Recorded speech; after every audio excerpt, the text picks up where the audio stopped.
안녕하세요. 1월 16일 월요일입니다. 한 주간 또 새 출발하는 날인데요. 멋진 계획을 가지고 한 주간도 힘차게 출발하시면 좋겠습니다. 이번 한 주간도 어디 아프지 마시고 다치지 마시고 하나님의 은혜 가운데서 행복하게 그리고 기쁘게 사시기를 바랍니다. 오늘은 히브리서 3장 2절부터 4절까지입니다. 저가 자기를 세우신 이에게 충성하시기를 모세가 하나님의 온 집에서 한 것과 같으니 저는 모세보다 더욱 영광을 받을 만한 것이 마치 집 지은 자가 그 집보다 더욱 존귀함 같으니라. 집마다 지은 이가 있으니 만물을 지으신 이는 하나님이시라. 아멘. 이 세상 우주 만물을 지으신 분은 바로 하나님이십니다. 저는 가끔씩 행사장이나 이런 데 가면 국민의례 하면서 애국가 제창이 있지 않습니까? 그때마다 저는 감사하는 게 있습니다. 참 애국가 잘 만들었다. 물론 가사에는 하느님이 보호하사 이렇게 되어 있는데 제가 생각할 때는 그러니까 우리 대한민국이 불교 국가, 유교 국가를 거쳐서 기독교가 확장되어 온 거지 않습니까? 그러다 보니 애국가를 만드신 분이 작사하신 분이 타 종교를 의식해서 저는 하느님이라고 표현했지만 실제로는 하나님이다. 저는 이렇게 생각을 하고 있습니다. 저는 애국가를 부를 때마다 동해물과 백두산이 마르고 닳도록 하나님이 보우하사 우리나라 만세 이렇게 부릅니다. 하느님이라고 안 하고 하나님이라고 합니다.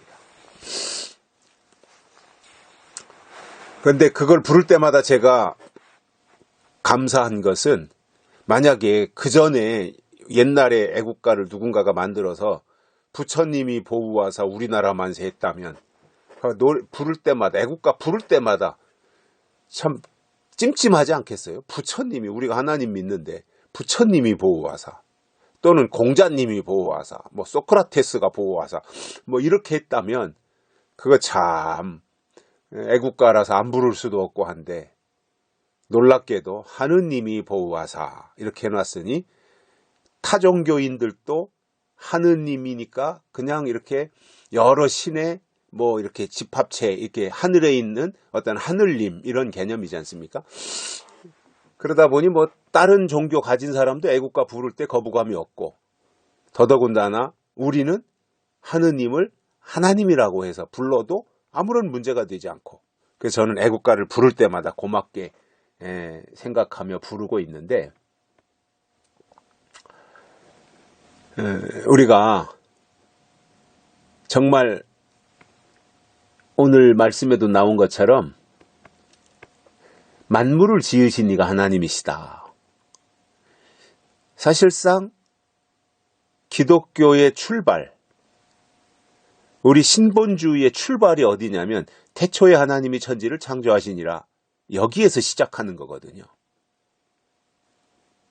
그게 되면 그 다음 단계로 이제 이어져 갈 수가 있는 거예요. 그런데 이 창조, 하나님이 창조하셨다 이것을 인정 안 하면 신앙이 맴돌고 끝나요. 제자리 걸음하고 맴돌고 끝나는 거예요. 발전하지 못하는 거예요. 그런데 이 말씀을 하시면서 만물을 지으신 일 하나님이시다 이 말씀을 하시면서 자 예수님에 대한 설명을 2절에서 이렇게 말합니다. 저가 자기를 세우신 이에게 충성하시기를 예수님을 세워주신 하나님에게 충성한 것이 모세가 하나님의 온 집에서 한 것과 같다. 모세가 하나님의 온 집에서 충성한 것처럼 예수님이 그렇게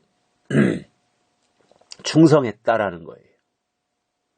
그런데 모세의 충성과 예수님의 충성, 뒤에서도 이제 그거 비교가 내일이나 모레쯤 나오겠습니다만은 그거는 뭐 비교가 안 되죠. 예수님의 충성과 모세의 충성은 모세의 충성도 대단한 거지만 그러나 예수님의 충성에는 못 미친다는 거죠.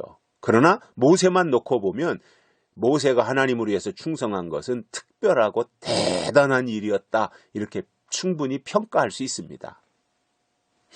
그런데 예수님은 그러한 모세보다도 더욱 영광을 받을 만한 이유가 뭐냐면 마치 집 지은 자가 그 집보다도 더욱 존귀한 것처럼 예수님이 더 위대하고 존귀하다라는 말입니다. 그리고 예수님을 이 땅에 보내신 분이 하나님이시다라고 하는 것에 대해서 뭐 이유가 없는 거죠. 그건 하나님의 계획이었고 하나님의 섭리였기 때문에 우리 기독교 신앙이 하나님의 섭리를 믿는 거잖아요. 하나님의 섭리 그리고 하나님의 주권. 그래서 장례식에 가서도 하나님께 감사드리는 거고 또 백일집에 가서 돌집에 가서도 하나님께 감사드리는 거고 아픈 집에 가서 환자 집에 가서 또 교통사고로 다친 사람한테 가서도 우리가 하나님께 예배드리며 감사할 수 있는 게 뭐냐면 하나님의 주권과 섭리를 믿기 때문에 그렇습니다. 그 가운데서 하나님의 섭리가 있다.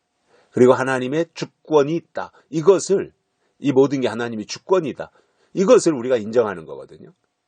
그래서 우리가 하나님을 믿는다고 하는 것은 막연히 저 공중에다 대고 내가 하나님을 믿습니다. 이렇게 한다면 그것은 저 미신 앞에 가서 정한수 떠놓고 비는 것과 별반 차이가 없는 거예요. 대상이 이름이 하나님이냐 아니면은 무당이냐 또는 그 샤머니즘이냐 이런 차이일 뿐이지. 그래서 그냥 공중에다 대고 무대뽀로 믿습니다가 아니라 무엇을 믿느냐가 중요한 거잖아요. 넓은 의미로는 하나님의 주권과 섭리를 믿는 것이고요. 또 좁은 의미로 가면은 하나님의 약속을 믿는 겁니다. 이것이 우리의 신앙이고 또 우리가 하나님 앞에서 지키고 터득하고 나가야 될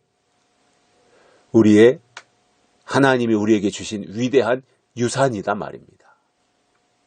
그래서 이 하나님이 주신 것들을 우리 속에서 묻어놓고만 있으면 안 되잖아요. 하나님이 주신 것을 통해서 계속해서 발굴하고 발전시키고 더 큰 것을 향해서 나가야 되잖아요.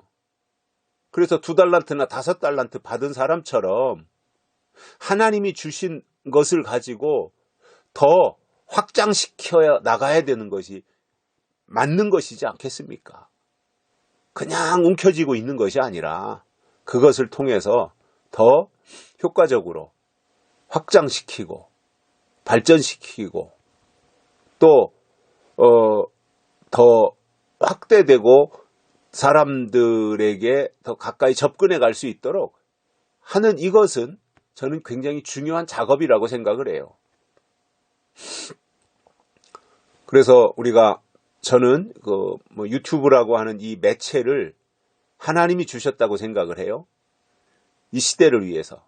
물론 우리가 아주 미미하게 근근히 그냥 이렇게 약진하고 있지만 그러나 이렇게라도 우리가 하고 있다고 하는 것은 결국은 하나님의 일을 우리가 조금씩 지금 이루어 가고 있다라고 하는 거. 여기에 자부심과 긍지를 가질 수 있지 않겠습니까? 이렇게 하다 보면 때가 되면 하나님이 이제 그 다음 단계로 발전시키지 않겠습니까? 그래서 하나님의 일은 하나님이 하시는데 예수님을 보내신 것도 하나님이시고 천지를 창조하신 분도 하나님이시고 이러한 하나님의 섭리와 주권을 우리가 믿고 그래서 예수님을 보내셨고 때로는 모세를 보내시고 때로는 다윗을 보내시고 때로는 다니엘을 보내시고 때로는 바울을 보내시고 그러면서 그 시대마다 하나님이 특별한 종들을 보내셔서 그들을 통해서 하나님의 일을 하셨다라고 하는 것을 우리가 성경을 통해서 배우게 됩니다. 여기까지 하겠습니다. 고맙습니다.